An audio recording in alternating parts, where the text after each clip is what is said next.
EBS 투자증권 리서치 센터장 윤지호 센터장님 나와 계십니다. 어서 오십시오. 네, 안녕하십니까? 네. 왜 말을 지어내시죠? 그런 거 없는 것 같은데. 제가 봤어요. 그래요? 분명히 네. 봤습니다. 그래서 또 이 지금 굉장히 많은 분들이 기다리고 계시거든요. 저는 밖에서 두 분 네. 하시는 거 보면서 네.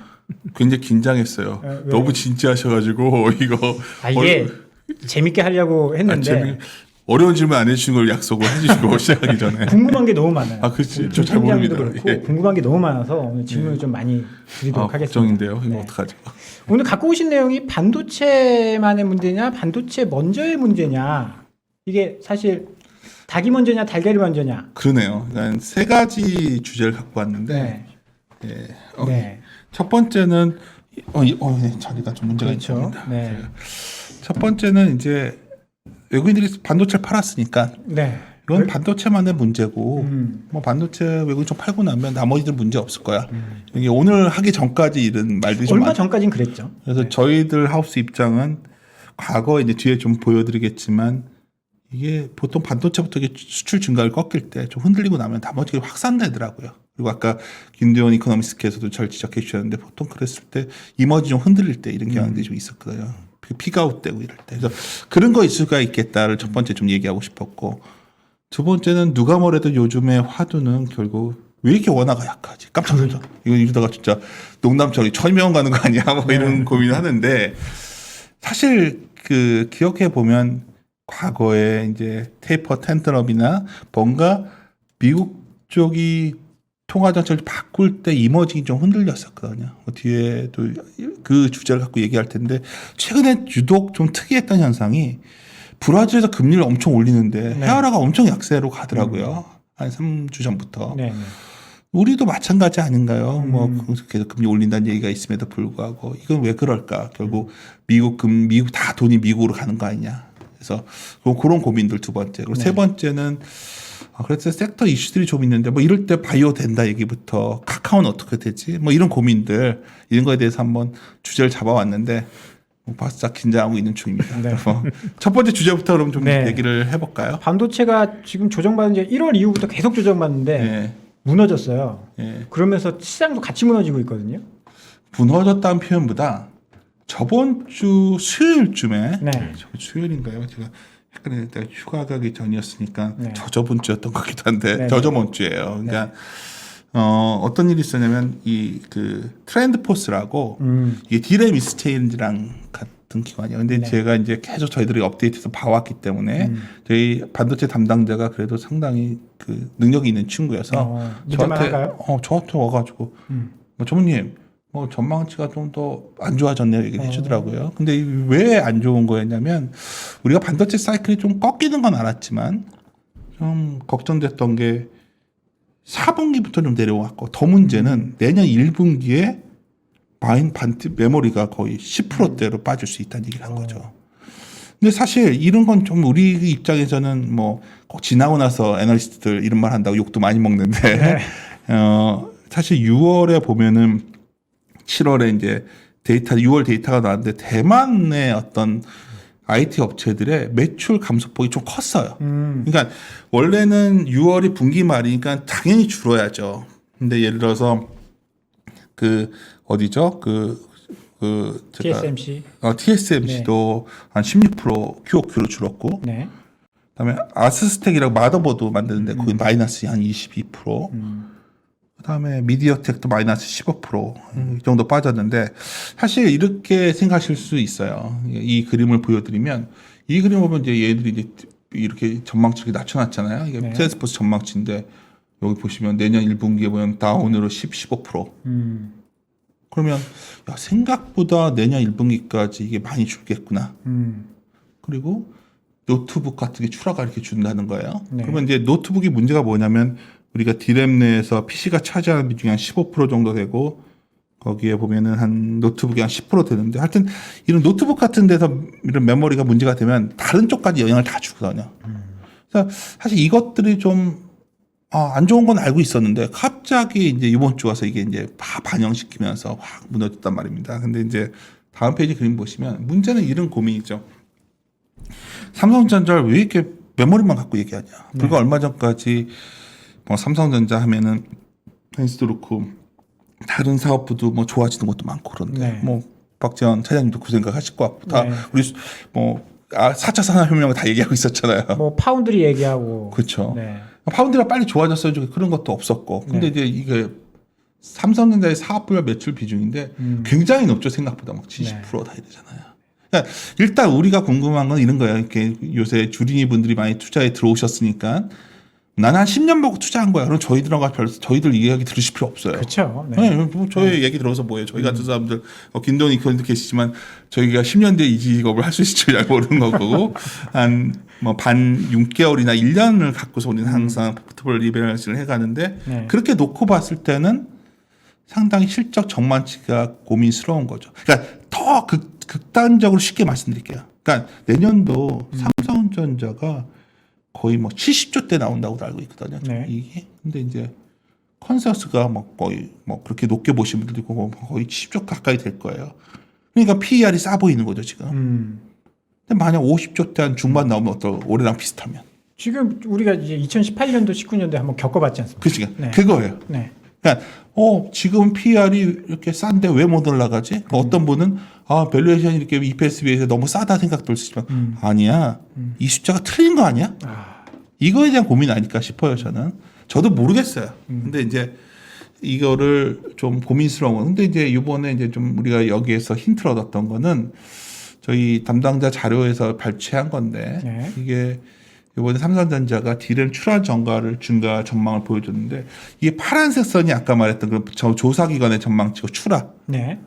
근데 하여튼 분명한 거는 조사기관의 출하보다 삼성전자나 하이닉스가 훨씬 많이 출하시키고 있죠.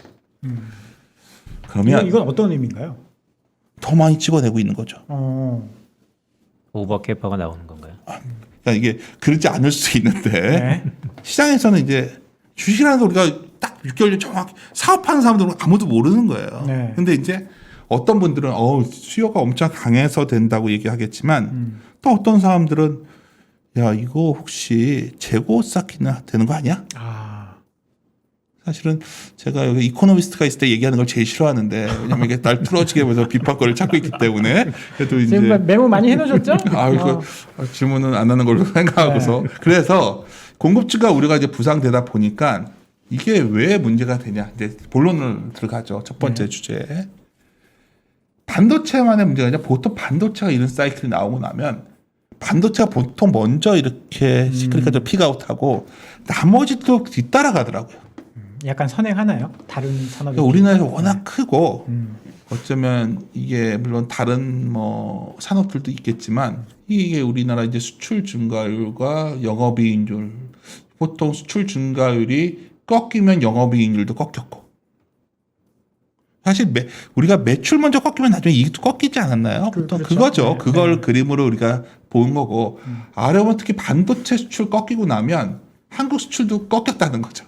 반도체 너무 수출 워낙 비중이 당연한 거예요. 네. 어떻게 보면. 그래서 저는 반도체가 먼저 좀 이르고 나면 나머지들도 상당히 슬로우해질 수 있고 이렇게 드러난 대표적인 게 현재 지금 보면 반도체와 퓨어 케미칼들도 상당히 이런 상황이에요. 뭐 기억해 보시면 최근에 금호소위 같은 거 실적 굉장히 잘 나와도 그리고 박살났지 않습니까? 예, 그게 어떻게 설명할 수 있죠? 우리가 설명할 수 있는 거는 픽아웃. 그러니까 모멘텀이라는 건 방향성의 힘인데 모멘텀의 증가 속도가 둔화되는 쪽으로 가고 있는 거 아니야? 이런 생각들을 하기 시작한 거죠. 그래서 이런 고민들 속에서 이제 과거에도 보면 지금 수출 증가율이 고점 논란이 한 3개월 정도 이어졌는데 5월 고점하고서 계속 하락세죠. 기저 때문에 그랬다고 얘기하겠지만 뭐 금액으로 보면 역사상 최고치예요. 금액으로 보면 나쁘지 않죠. 근데 GCI라는 거는 모멘텀 춤스에서 많이 보기 때문에 이에 동시에 이익률 둔화, 밸류에이션 축소 이것이 뒤따르지 않을까 하는 경계심들이 커지고 있는 상황입니다. 지금. 그러면 뭐 저도 대부분 다 동의하는데 뭐 그런 거 아닐까요? 결국 올해 글로벌 경기를 볼 때 상반기까지는 뭐 기저효과 더하기 기대감 이런 것들이 전부 다 가격을 끌어올릴 가능성이 높고 네. 하반기는 우리가 염원컨대 슬로우 다운 했으면 좋겠다. 하지만 한 6월이나 7월쯤 가서 다시 점검은 좀 세세하게 해보자라는 비유였던 것 같아요. 근데 최근 들어서 그런 게 빠르게 피크아웃 되는 맞아요. 조짐이 좀 보인다라고 말씀하시는 거잖아요. 뭐 굉장히 차분하게 우리가 이제 보통 전략 쪽에서 네. 주식 전략하는 사람들은 좀 시끄럽고 이코는 굉장히 차갑게 근데 굉장히 차갑게 갑자기 들어와서 당황을 했는데 정확히 지적하셨어요. 그 몰라요 저도 그렇잖아요. 모르지만 우리는 이럴 가능성을 보고 저희들 하우스비는 계속 고민을 하는 건데 한번 다음 그림을 좀 볼까요? 그러면 이 그림이 저희가 많이 갖고 다닌 그림이에요. 코로나 이후에 경기 회복을 좀 보면 확대된 소비가 있었고 재고 증가가 필요로 하니까 생산을 늘려가지고 설비 가동률이 막 올라왔단 말이에요. 네. 근데 수요 확대가 반도체도 둔화되는 거잖아요. 찍어낸 만큼 안 되니까 가격이 내려가는 것 아니야. 수요와 공급을 보면. 그렇죠. 근데 이게 수요 확대 둔화라는 게 딱 나오는 순간 과잉 재고의 가능성이 시장에 제기되는 거고 아까 트렌드포스의 전망도 내년 2분기가 되면 오버서플라이 가능성이 있다 얘기를 한 거잖아요. 그러면 그걸로 끝날지 한 몇 개월 더 갈지 1년이 갈지 모르는 거잖아요. 그리고 나면 생산이 둔화되는 게 나오면 이익 증가율이 둔화된다. 이 역사이클이 돌 수가 있는 가능성이 있는데 그거의 가장 중요한 포인트는 재고란 말이에요. 근데 그 가능성이 좀 생겼다. 높아졌다. 심상치 않다. 그렇죠. 그러니까 뭐 뚜렷한 알면 얼마나 편하겠지만 그 가능성이 생겼고요. 그랬을 때 이제 제가 좀 주목해서 많이 보는 게 그림이 좀 깨져 있지만 사실 이게 좀 업데이트 안 하고 저도 휴가였거든 다음 주에. 그래서 이제 저는 좀 비슷한데 ISM 제조업 지수 보면은 계속해서 좋아졌던 이유가 대표적인 게 이제 시간, 운송 시간과 자재 가격이었단 말이에요. 자재 가격은 어떻게 보면 구입 그 원자재 가격이라 볼 수 있고 운송 시간은 이런 거예요. 오더 내면은 걸리는 리드 타임 시간인데 네. 보통 때는 아주 경기가 좋을 때 운송 시간이 오래 걸린단 말이에요. 몰려가지고. 근데 이번에는 이게 좋아졌지만 사실 잘 보시면 뭔가 병목 형상 이런 게 많지 않았나요? 그러니까 우리가 ISM 제조수가 좋아졌다 했는데 보통 운송 시간도 이렇게 기여도가 높았단 말이야. 높았는데 이 문제가 그렇게 간단한 문제가 않다는 생각이 들고 이걸 더 오늘 뭐 세밀하게 들어가 보면 기업별로 최근에 좀 코스트 쪽에 굉장히 자극을 주는데 상당한 게 바로 운송비 쪽들이 영향을 주고 있어요. 예를 들어서 다음 페이지 보시면 이게 미국에 보니까 워낙 돈을 많이 주니까 트럭 운전하시는 분들이 안 한다고 하더라고요, 일을. 그래서 미국 보면 철도 회사들이 있는데 그냥 계속해서 창고에 그 폐양가에 컨테이너 박스 쌓이고 있고 그러다 보니까 운송비가 이렇게 올라오죠. 그래서 요새 맨날 그 해운주들 막 얘기 나오는 거잖아요. 근데 이게 또 기업 입장에서 생각해 보면 뭐 원자재도 올라오지만 사실 이게 상당히 부담이 되는 게 많은 곳에서 나옵니다. 지금 사실 기업 많이들 지져보시니까 느끼겠지만 올해 이번 실적 시즌에도 상당히 뜬금없이 두드려 맞은 것들 중에 상당히 그런 것들이 오늘 지누스라는 종목이 하한가 갔는데 요런 것들 이 지누스가 이제 여기 만들어서 미국의 매트리스 맞아요. 파는 업체인데 매트리스 얼마나 물류 비용 많이 제가 이제 들겠습니까? 컴플 때문에 말씀을 드리지만 가끔 저번에 되게 좋게 보던 종목이 있었는데 네. 정말 뜬금없이 어떤 게 나온 거예요. 봤더니 이게 뭐 간단치 않은 문제. 또 하나의 문제는 이 문제도 있지만 인건비 부분도 있을 거고 네. 세금 부분도 있을 거고 또 하나는 뭐 다들 알고 계시지만 뭐 당장의 문제 원자재 재료비들의 문제들도 상당히 있는 것 같고 이게 결국 주식의 이익이라는 건 P 곱하기 Q 마이너스 C인데 코스 쪽 요인들이 점점 커지다 보니까 아까 이런 것들이 다 모아져진 게 경제 지표라 본다면 이게 좀 아까 말했던 그 역순환의 가능성이 점점 커지는 거 아니냐 뭐 이런 의구심들을 던지기 시작한 거죠. 그래서 첫 번째 주제의 결론은 마진율이 꺾었고 좀 더 내려와야겠다. 쉽게 말해서 좀 어려워들 하시니까 단순화시키면 삼성전자나 이런 우리가 대표 기업들의 이익 추정치 기대값이 내년께 너무 높은 것 같은데 이게 좀 내려와 줘야 오히려 주가는 의미 있는 좀 힘있게 돌아서지 않을까. 지금은 그냥 저렇게 좋아질 거야. 선형 추정이 좀 많이 되어 있는 상황이기 때문에 좀 그래도 이게 이렇게 해서 근거도 있어요. 재미있는 거는 마진율을 보면 이상하게 미국과 중국은 다 2분기를 기점으로 꺾여 내려오는데 한국만 계속 올라가는 걸로 추정되어 있습니다. 지금. 그 왜 그러죠? 잘못됐다는 거죠. 그런 말을 또 하시면은 애널리스트들의 낙관적 추정 아닌가요? 그러니까 그럴 여지가 좀 있다. 그리고 어깨를 떠나셨다고 그렇게 하시면 상당히 곤란하신데. 이제 이어서 이야기할 수 있잖아요. 아니요. 그런 부분이 좀 있죠, 이코노미스트. 많이 데이터를 많이 보시니까. 그렇죠. 일부 있고요. 그러니까 네. 지금 제가 볼 때는 윤 센터장님이 되게 적재적소에 비코를 하신 것 같은 느낌이 좀 들어요. 왜냐하면 물론 한 달 반 정도 빨랐으면 더 좋았겠지만 네. 지금 한 달 전부터 했습니다. 그죠. 예. 제가 볼 때는 없어서 못 팔던 국면에서 네. 코스트가 부각된 국면 또한 우리가 가장 기업에서 중요했던 마진율이 꺾이고 있다는 시그널 그런 것들이 전체적으로 나타났다는 게 계속될지 아니면 정말 잠깐 될지는 모르겠으나 예. 노란분은 왔다. 근데 그래서 우리가 첫 번째 주제에서 중요한 게 반도체로 끝나면 참 편하겠지만 보통 이런 상황을 보건대 반도체에서 징후가 보이고 나머지로 확산될 가능성이 매우 높은 거죠. 그러니까 박재원 차장님은 굉장히 많은 기업을 접하시고 정보를 접하시기 때문에 네네. 아마 이런 느낌을 받으실 거예요. 이거 굉장히 괜찮은 기업인데 왜 갑자기 이러지? 나중에 좀 주가 빠지고 나면 뒤에 이제 나오는 거죠. 네네. 그런 것들이 앞으로 8, 9월에 반복되지 않을까. 근데 지금 뭐 선진국이나 이런 데는 경기가 좋다 그러고 네. 뭐 수요가 늘어난다 이런 이야기를 하고 있어서 그나마 좀 버티는 거거든요.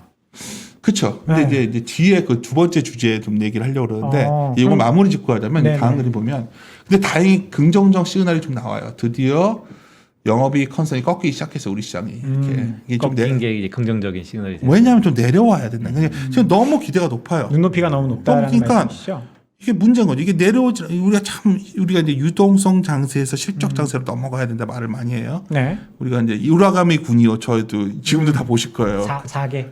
참 그거 좋아하는데 네. 제가 분명히 말씀드린 거는 유동성 장세 다음에 실적 장세가 바로 오는 경우가 별로 없었다는 거예요. 오. 그러니까 유동성 장세 다음에 또 유동성 장세 왔다가 또 유동성 장세 왔다가 실적 가는 경우도 있고. 네. 근데 이제 문제는 뭐냐면 실적 장세는 보통 기대 수준이 낮았을 때 낮은 기대보다 잘 나오면서 실적 장세로 들어갔지 기대가 여기 있는데 이걸 넘어서면서 실적 장세가 되지는 않았다는 거죠. 우리가 주식시장 참 어려운 거는 기대값을 거래해야 한다는 것 때문인데 다행스러운 거는 최근에 이런 쪽이 좀 꺾여 내려왔고 그러다 보면 이런 거예요. 이 그림이 이제 좀 여러 가지 제가 이제 고민을 담아서 만든 그림인데 뭐냐면 전자의 컨선이에요. 영업이익 컨선 보시면 이렇게 우리 회사의 에너지 담당자 기대치 이렇게 내려오고 있어요. 컨선은 굉장히 높죠. 우리가 캐리가. 그래서 우리가 이베스트가 좀 안 좋게 보는 이유가 이게 굉장히 큰 거예요. 근데 이렇게 보다 보면 많은 분들은 이제 포워드 PER 우리나라 밸류에이션의 포워드 PER이 11배도 안 돼. 싸! 이 말을 해요. 네네. 근데 제가 이거는 많이 당해봤거든요. 둘 중에 하나예요. 정말로 그 이익이 맞아서 싼 경우보다는 네.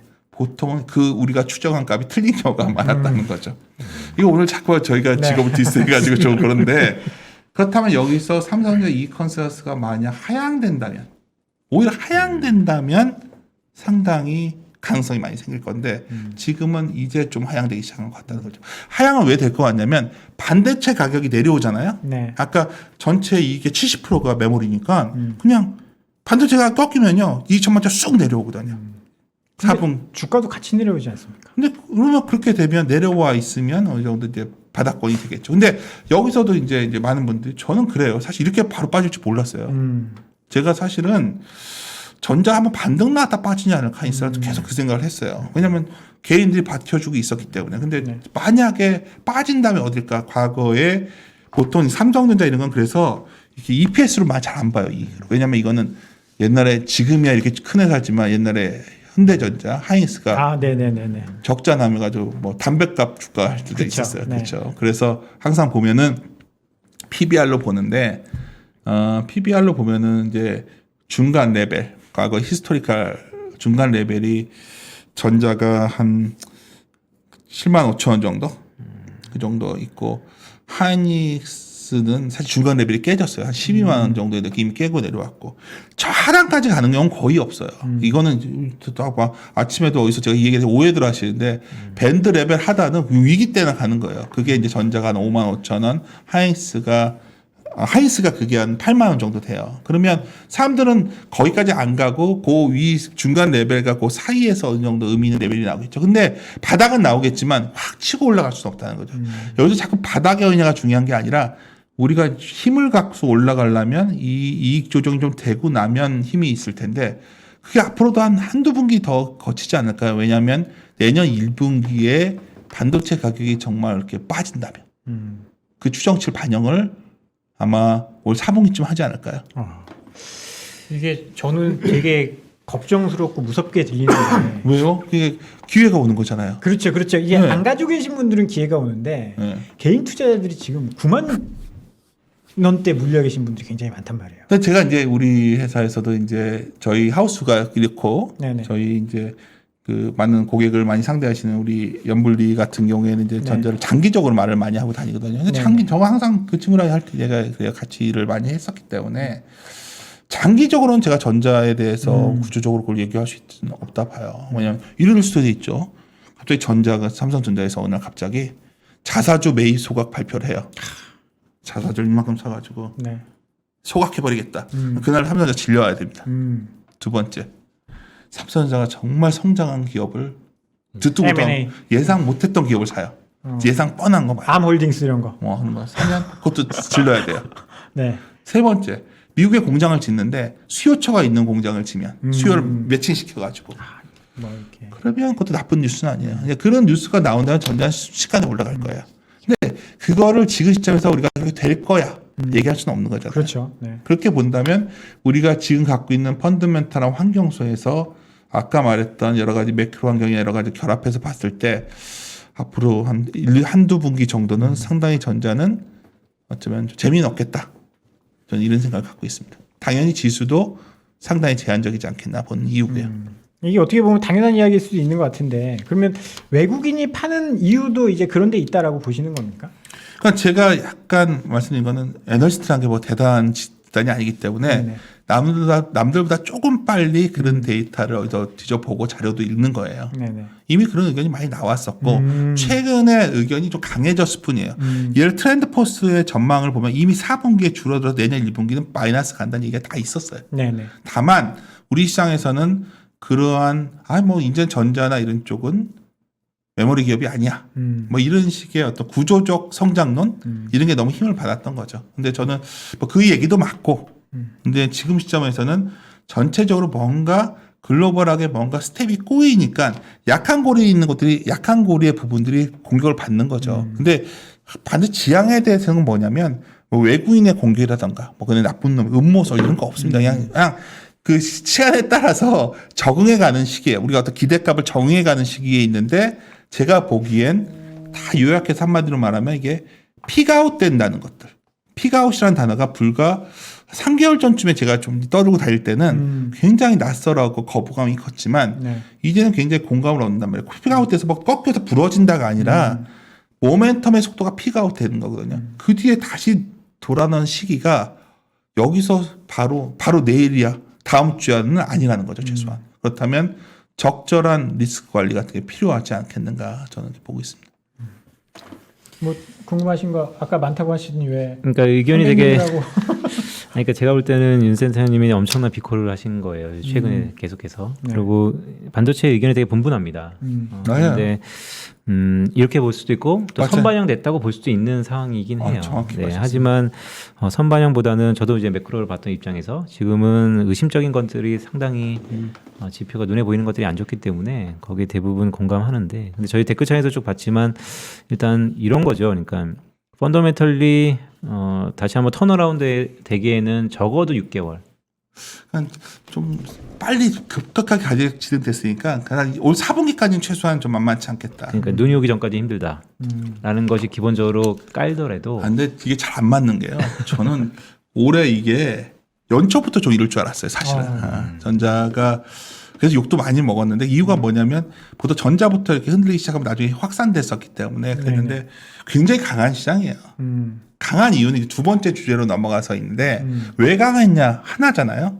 개인 매수?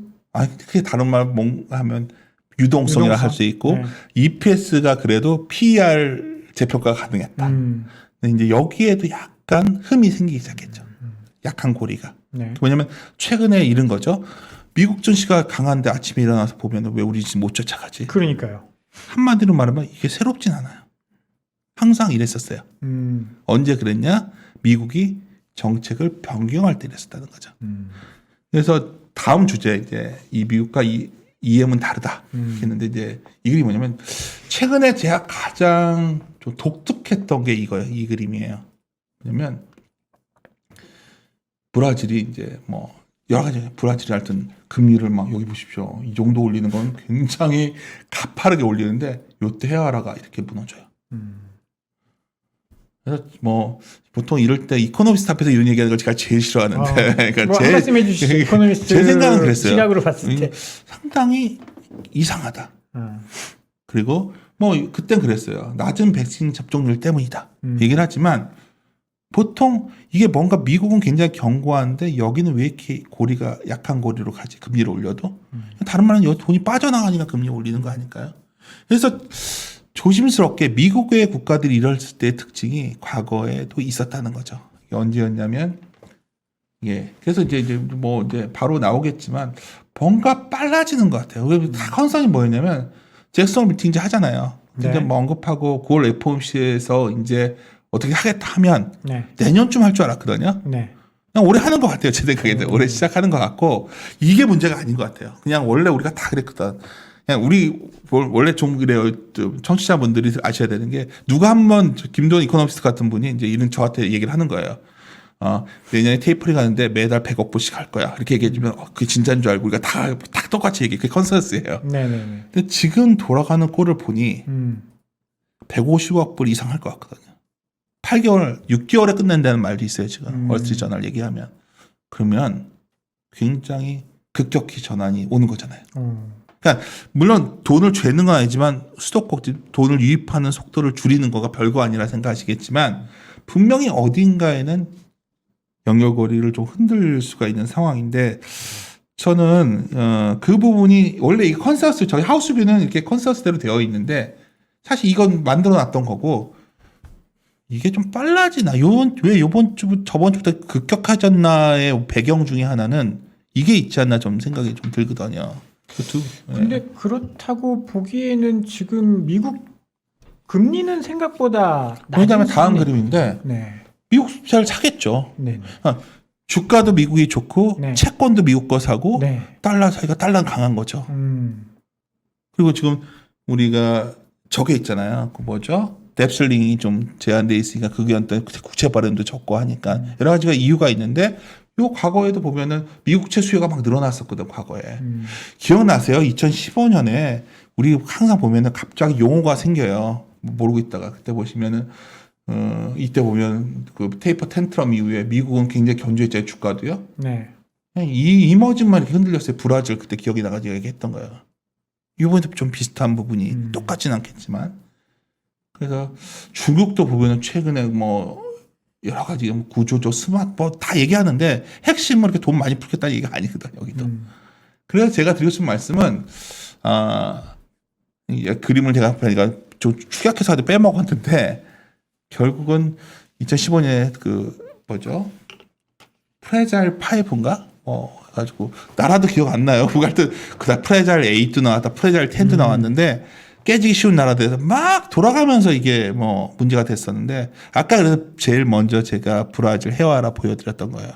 그러니까 사실 한 2, 3주 전부터 자꾸 그런 흐름이 나오면서 시장에서 이런 말이 있었어요. 혹시 이거 올해 이거 다들 뭐 우리나라 워낙 금리 올리니까 워낙 강해진다는데 직감적으로 이거 좀 이상하다 좀 환시장이 그런 얘기를 많이 했었는데 단순하게 이게 반도체 삼성전자 팔아서 원화가 약세가 된 게 아니라 이런 게 결합돼서 원화가 좀 약세가 아닌가 생각이 든다면 이런 생각도 드는 거죠. 야 진짜 이거 한 1190원 넘어가는 거 아니야? 굉장히 조용히 해주셨는데 1190원 지금 저도 김동희 물어보고 어때 보이세요? 그러니까 뭐 대부분 많이 동의를 해요. 근데 이런 겁니다. 그러니까 미국의 정책 변화가 주요 포인트인 것 같아요. 미국으로 돈이 쏠리는 것이죠. 그러니까 위기 이후에 전 세계 유동성들이 이머징 국가에 다 퍼져서 다 살아났다가 이제는 옥석 가리기로 미국한테 다 돈이 쏠리는 가운데 자생력이 떨어지는 국가들이 하나씩 나가 자빠진다고 그쵸. 저는 보고 있습니다. 그게 프레저 5일 수도 있고 대부분 원자재 수출국, 그러니까 자생력이 힘든 국가들인 거죠. 근데 저는 여기서 좀 궁금한 게 이런 거예요. 자, 그럼 한국은 자생력이 있는가? 있지 않나요? 그렇다면 지금의 정책 변화가 과연 한국한테는 안 좋을 수 있다라고 치부하는 게 좀 잘못된 거 아닌가? 아니면 조금 저도 그래서 네. 그렇게 생각을 했는데 네. 요 최근에 외환시장 움직이는 걸 보니까 별 그러니까. 차이가 없었다는 아. 거죠. 네네. 저도 이코노미스트 김동환 기자랑 똑같은 생각이에요. 아, 그래서 제가 저번에 한번 한국 증시가 반등을 하지 않을까 생각을 했어요. 상대적으로 글로벌하게 위험 자산에 대한 축소를 할 때 돈의 흐름이 일부는 한국에 오지 않을까. 근데 결과론적인 우리가 보통 판단할 때가 있잖아요. 최근에 이거 갖고는 좀 저도 디스커션을 했던 상황인데 결과론적으로는 별 차이 없이 되고 있는 거 아니냐는 거지 지금. 그렇죠. 근데 저는 이제 뭐 여기서는 뭐 되게 오래 걸릴 디베이트니까 간단히 저의 그냥 제가 갖고 있는 툴에서 그냥 잠깐만 뭐 시청자분들한테 아니, 저도 말씀드리면 궁금해요. 저도. 네. 네. 네, 아주 흥미진진합니다. 네. 상황이 좀 다르죠. 그러니까 환율을 설명하는데 여러 가지 이론들이 있습니다. 네. 결국 수급인데 양 국가의 물가차가 다릅니다. 음. 지금 미국의 평균 인플레이션 타겟을 감안하고 우리가 환율 레벨을 봤을 때 과연 여러 가지 설명하는 모형이 있겠지만 과연 1180원, 90원이 우리가 과연 시그널을 위험성을 켜고 바라보는 레벨에 완전히 치부하고 어렵다라고 하는 것이 과연 맞느냐. 과거하고는 상황들이 좀 달라서 그런 걸 감안하면 레벨이 좀 높아질 겁니다.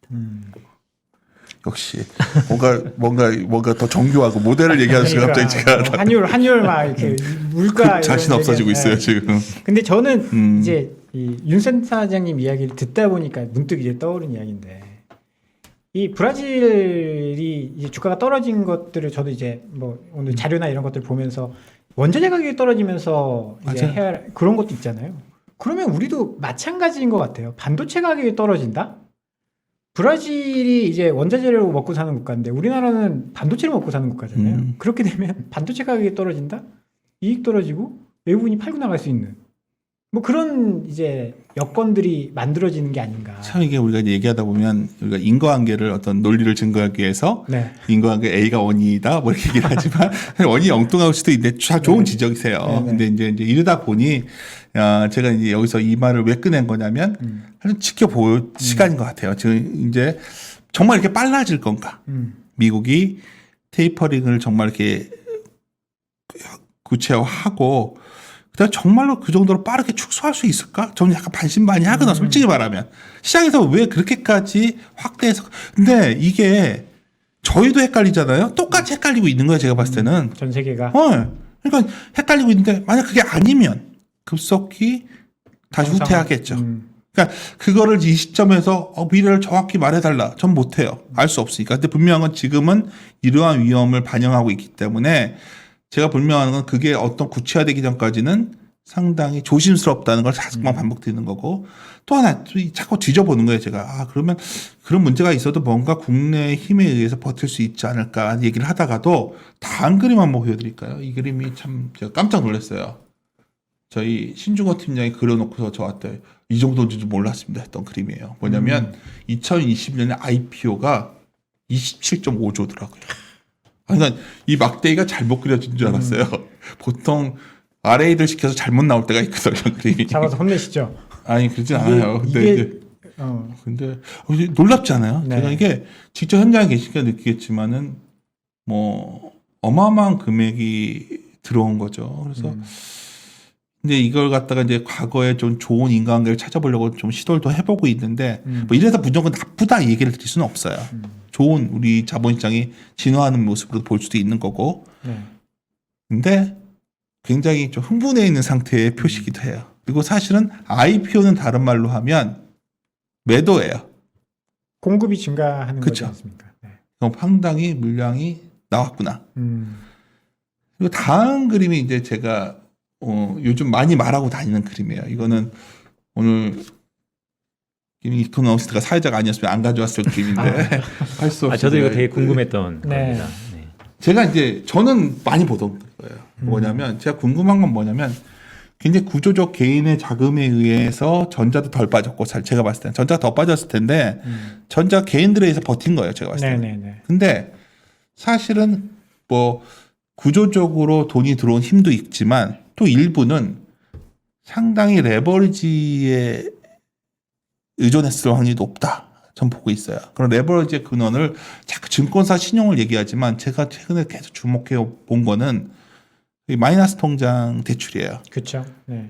근데 이제 제가 딱 보기에 6월 달에 은행권 신용대출 금리 보니까 3.75더라고요. 그러면 지금 돌아가는 보면 두 번 정도 최소 올릴 것 같단 말이에요. 그러면 이제 한국은행이요. 해봤자 뭐 4%대 아니냐 네. 이러겠지만 등급에 따라서 5, 6등급은 이미 5%가 넘어가 있거든요. 근데 이게 5%라는 게 생각보다 꽤 높은 숫자예요. 5%부터는. 그러면 만약에 어느 수준에서 이게 흔들리면 은행에서 데이터가 나오지 않을까요? 제가 이제 했던 말은 뭐냐면 레버리지가 막 확대되는 사이클을 우리가 계속 될 거로 보는데 금리가 움직이면 왜 두려워하냐면 그 레버리지 확대 사이클 어느 곳에선가부터 약간씩 시그널이 나올 수 있는데 그게 뭘까 궁금한 거예요. 사람들이 이제 신용대출은 보통 후행적이거든요. 신용은 보통 마지막에 몰렸을 때 나오면서 이게 주는데 은행에 이거는 굉장히 통제되면서 시그널이 나오거든요. 정부의 규제에 의해서. 근데 최근에 보면은 상당히 강력하게 이미 조치가 나온 거 아닐까요? 금리도 올린다고 그러고 한데도. 그래서 이 부분이 변화가 나오는 부분도 아까 말한 유동성을 레버리지 사이클에 더 확대되는 거에는 좀 많이 멈칫멈칫하는 시그널 나온 거 아니냐. 이렇게 저는 좀 생각을 하고 있어요. 그러면 금리를 뭐 근데 사실 금리를 올리는 상황에서 주가까지 빠져버리면 네. 속도는 더 주가가 뭐 많이 빠진다기보다 더 확대되기도 만만치 않은 레벨에 이제 가는 거 아니냐는 거지. 근데 이제 가계 신용대출과 은행권의 마이너스 대출은 저도 이거 뭐 10년 동안 계속해서 봐왔던 주제잖아요. 네네. 근데 센터님 말씀하셨던 것처럼 금리가 되게 크리티컬합니다. 이게 우리는 그 임계치를 찾으려고 꾸준히 노력을 하지만 맞아요. 사실은 잘 캐치하지 못해요. 못하죠. 알아요. 그런데 저는 개인적으로 어떤 걸 좀 더 보냐면 이건 제가 뭐 감히 좀 팁을 아이디어 좀 주세요. 아, 이거 이게 되게 아주 고민하는 중요한 주제거든. 핵심이 네. 나옵니다 오늘. 나는 그냥 5% 넘어가면 좀 걱정된다 이거였는데. 그러니까 저는 이제 금리에 대해서 사실 뭐 여러 가지를 통해서 적정한 스리스홀드를 찾기 위해서 많은 노력을 했는데 그게 안 됐어요. 그래서 저는 어떻게 쭉 이제 생각을 해봤었냐면 우리가 마이너스 통장을 쓴다고 가정했을 때 금리의 레벨에 따라서 이자 비용이 커지거나 적거나 그럼 결국에는 한 개 기업들이나 한 개 가게는 그걸 못 갚을 거다라는 논리인 그쵸. 것이죠. 그런데 조금 비틀어 보면 마이너스 통장 자체의 원금을 갚아야 될 상황이 벌어집니다. 직업을 잃었을 경우. 고용시장을 보셔야 될 것 같습니다.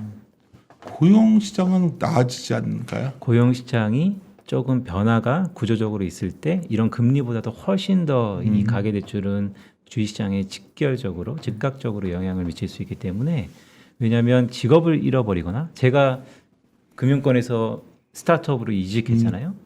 마이너스 통장이 얼마나 줄었을게요? 늘지 않았어요?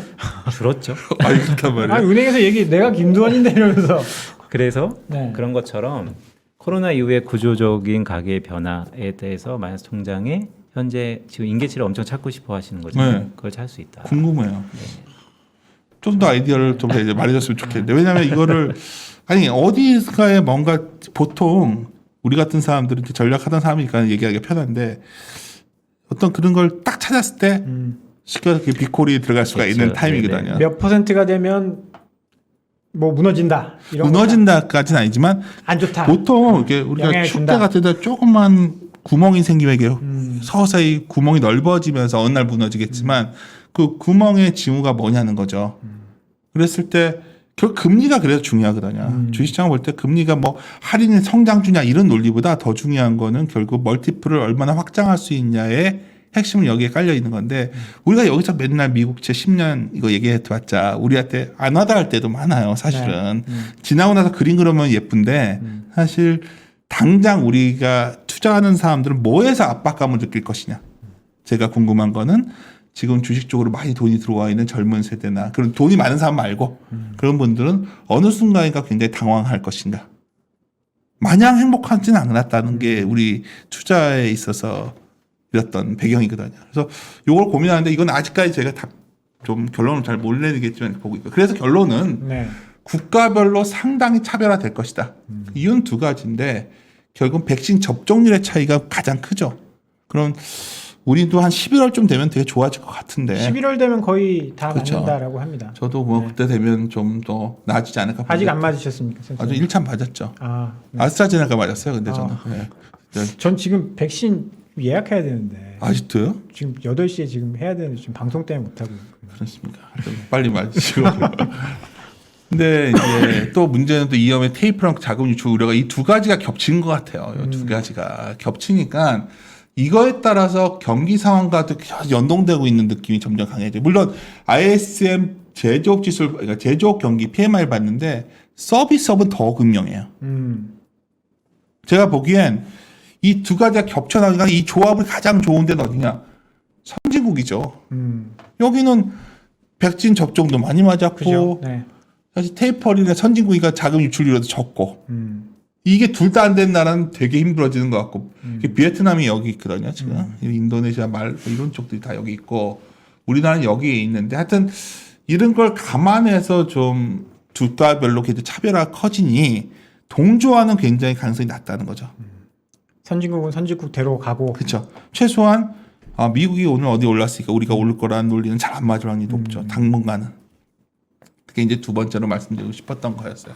그런 그 커플링과 디커플링 논란에서 그러니까 전날 보통 투자자분들이 미국장을 많이 보시는 이유가 네. 전반적인 지수가 오르면 한국 증시도 좋을 거라는 기대감으로 많이 맞아요. 하는데 오늘 쭉 자료를 쭉 보니까 커플링은 예전만큼 못하다. 네. 거기까지는 이해가 가겠는데 그러면 미국의 섹터가 한국의 섹터와 커플링과 디커플링이 좀 나눠진 건 또 있느냐가 사실은 좀 더 궁금한 거잖아요. 사실 그게 세 번째 주제인데 많은 클라이언트 분들은 그걸 물어보죠. 그렇죠. 첫 번째 물어보는 게 이거였어요. 사실 저는 우리나라 지수가 약간 반등이 나오려면 반도체가 움직여야 되니까 좀 빈지털기라는 개념을 많이 말씀드리고 다녔는데 전자나 하이닉스가 좀 버텨주는 걸 생각을 많이 했었어요. 나머지가 빠지고. 근데 외국인이 너무 거세게 팔았기 때문에 이것도 잘 안 됐고 두 번째는 이 그림이 아까 김동희 선생님 말한 이게 이제 헬스케어예요. 미국에서 보면 최근에 제약 바이오 이런 쪽이 상당히 좋죠. 지금 굉장히 강력하게 올라오고 우리도 좋아요. 근데 네. 이제 그래서 이제 제가 이제 최근에 카카오스가 다 이 생각을 할 거예요. 헬스케어 쪽을 한번 발굴하자. 할 것도 큰 종목들도 있죠. 옛날처럼 조그만 게 아니라 뭐 네. 삼바도 있고 네. SK, 네. 이제 그래서 이제 뭔가 콜을 하려면 세부 섹터를 보고 이제 뒤져봤더니 여기도 이제 백신 모멘텀이라는 게 나오는 거죠. 우리가 이제 미국은 상당히 견고한 흐름이 꽤 지정돼 왔었고 상대적으로 우리는 상대적으로 굉장히 더 급격했었거든요. 하락폭이 반등은 나왔는데 저는 특히 미국에서 되게 독특했던 건 장비 서비스 업체가 되게 좋았어요. 우리 시장에서 좀 비슷한 현상이 있었던 게 그 치과 관련된 업체들 되게 좋았잖아요. 네네네네. 그런 쪽들 다 좋더라고요. 미국도. 이런 건 공통점이 좀 있는데 그러니까 최소한 우리는 백신 회사가 없잖아요. 일단 모더나가 없다는 거. 네. 생산하는 업체는 있지만 그리고 이거의 게임 체인저가 전 뭘 것 같냐면 이거는 제가 개인적으로 이제 보통 여기까지 얘기하게 됐는데 저한테 가장 좋은 시나리오가 뭐냐고 물어봐요. 저한테. 그럼 딱 치료약 나오는 거예요. 치료약. 그게 게임 체인저가 될 거예요. 백신보다는 치료약. 그럼요. 이제는 근데 게임 체인저를 공부하고 싶어서 뒤져보면요. 참 이게 어려운 상황이에요. 지금. 그 생각 안 드시겠어요? 지금 타미플로가 나온다. 그렇죠. 게임 끝나는 거죠. 근데 미국은 그런 후보를 하는 회사들이 있는 것 같고 우리보다는 상당히 뭐 비슷하게 할 수도 있겠지만 모르겠어요. 저는 하여튼 그래도 헬스케어에 대한 관심은 좀 높아지겠구나 당연히. 아마 더 시장에서 느껴지실 것 같아요.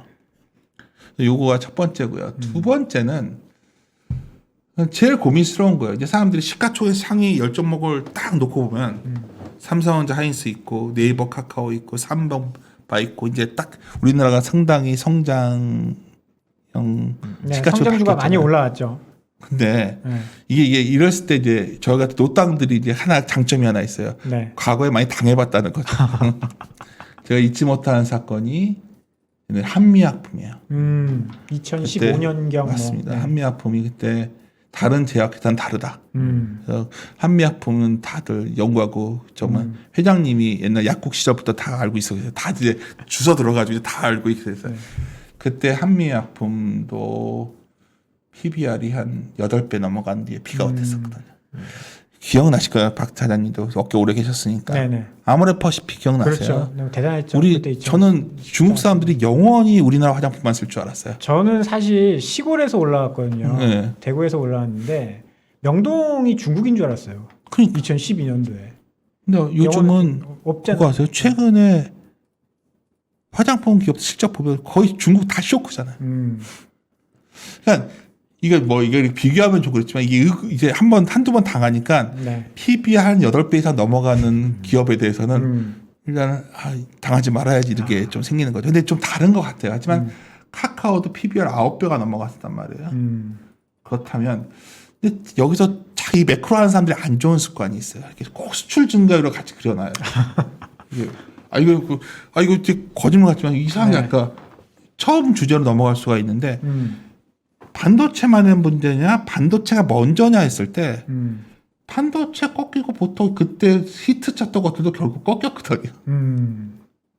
이게 수출이라는 게 한국은 정말 중요한 것 같아요. 이 모멘트의 모든 게 다 수출에 집약돼 있으니까 이게 뭔가 약화되는 거는 우리의 동력이 약화될 때 나오는 현상 아닌가 싶어서 그냥 참 이게 그러니까 오늘 뭐 들으면 알겠지만 뭔가 가격 매력이 생기고 굉장히 각계격파장처럼 돼가는 느낌?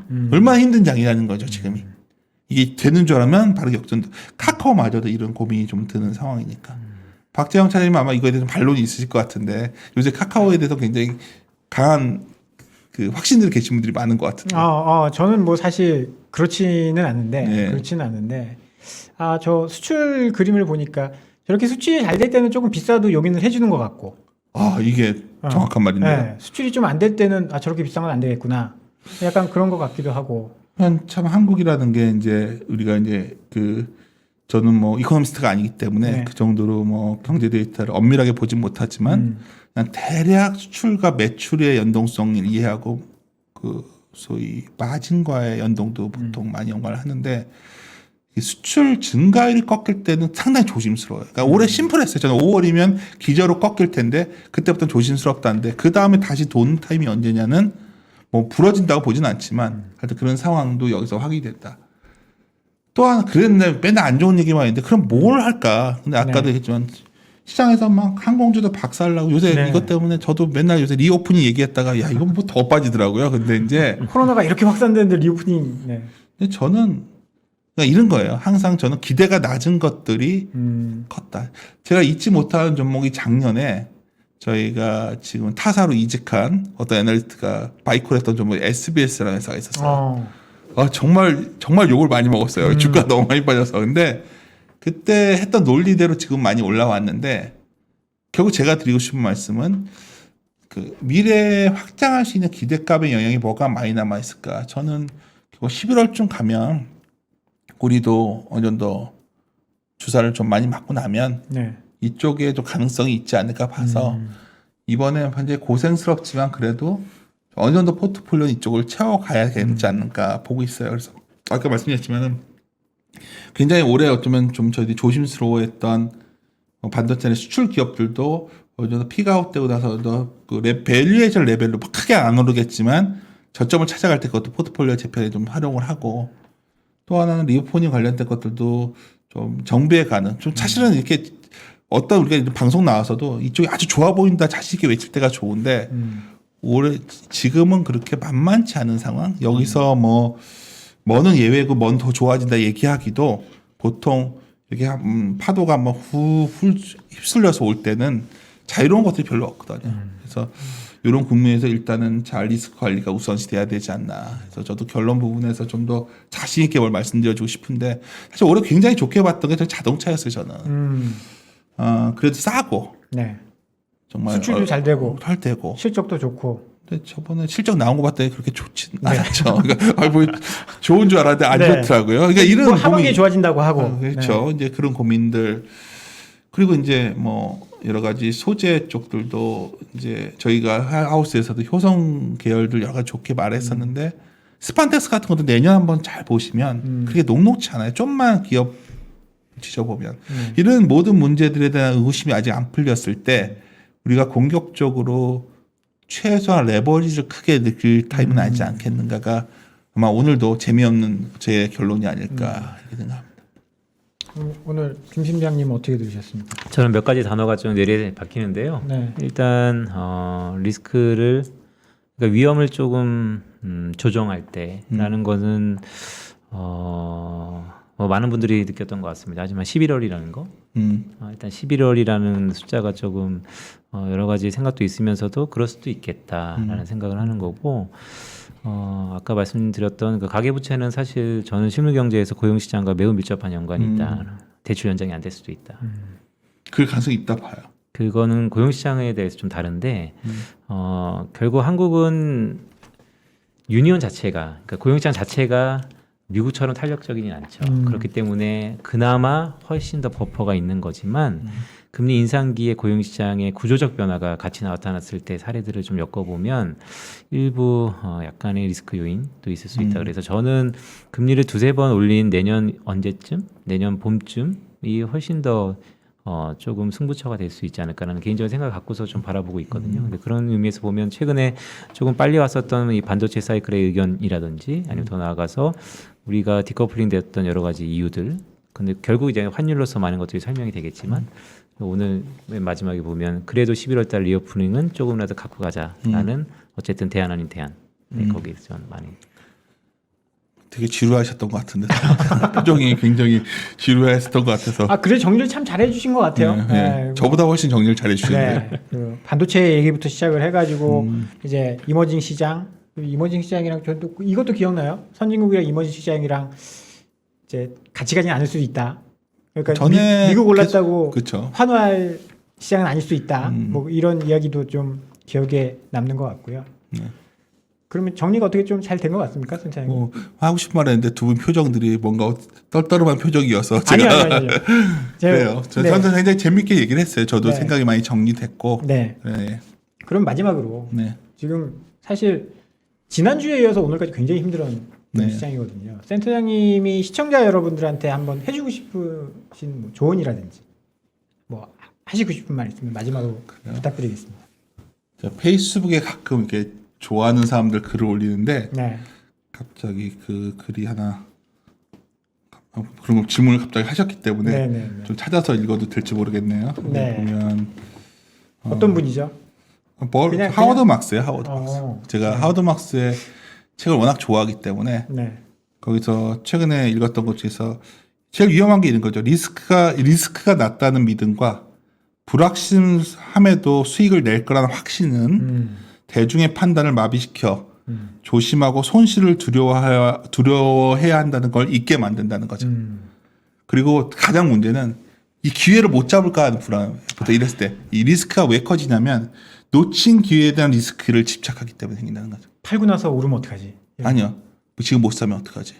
이게 절호의 찬스인데 보통 몇 번의 그런 시도를 하는데 그게 정말 좋은 계기가 되면 모르는데 그게 사실은 그러니까 기회를 놓치는 리스크가 아니었을 경우라면 상당히 그 구간은 힘든 구간일 확률이 높다는 얘기였거든요. 하워드 막스가 이제 여러 가지 자신의 경험인데 제가 연휴에 좀 그 읽었던 책 중에서 뭐 유일하게 많이 읽었던 책 중에 하나가 하워드 막스의 Very Important Thing인데 이번엔 그 구절이 좀 눈에 띄더라고요. 그래서 있을 거예요. 지금 빨리 내가 뭔가 많이 빠졌으니까 한번 잘 사가지고 한번 승부를 봐야겠다. 뭐 이런 생각. 근데 보통 그게 이제 그 리스크, 기회를 놓칠지 모르는 리스크를 자꾸 생각할 때가 그때가 사실은 되게 위험할 수도 있는 순간이라는 거. 그게 오히려 말씀드리고 싶은 내용입니다.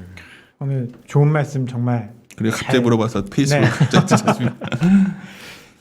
오늘 긴 시간 수고해주신 우리 윤지호 센터장님은 네. 이만 보내드려야 될 것 같습니다. 다음에 또 저희 한번 모실 수 있는 기회 주시면 감사하겠습니다. 언제든지 불러주시면 오겠습니다. 네, 오늘 정말 감사합니다. 네, 감사합니다. 맞습니다.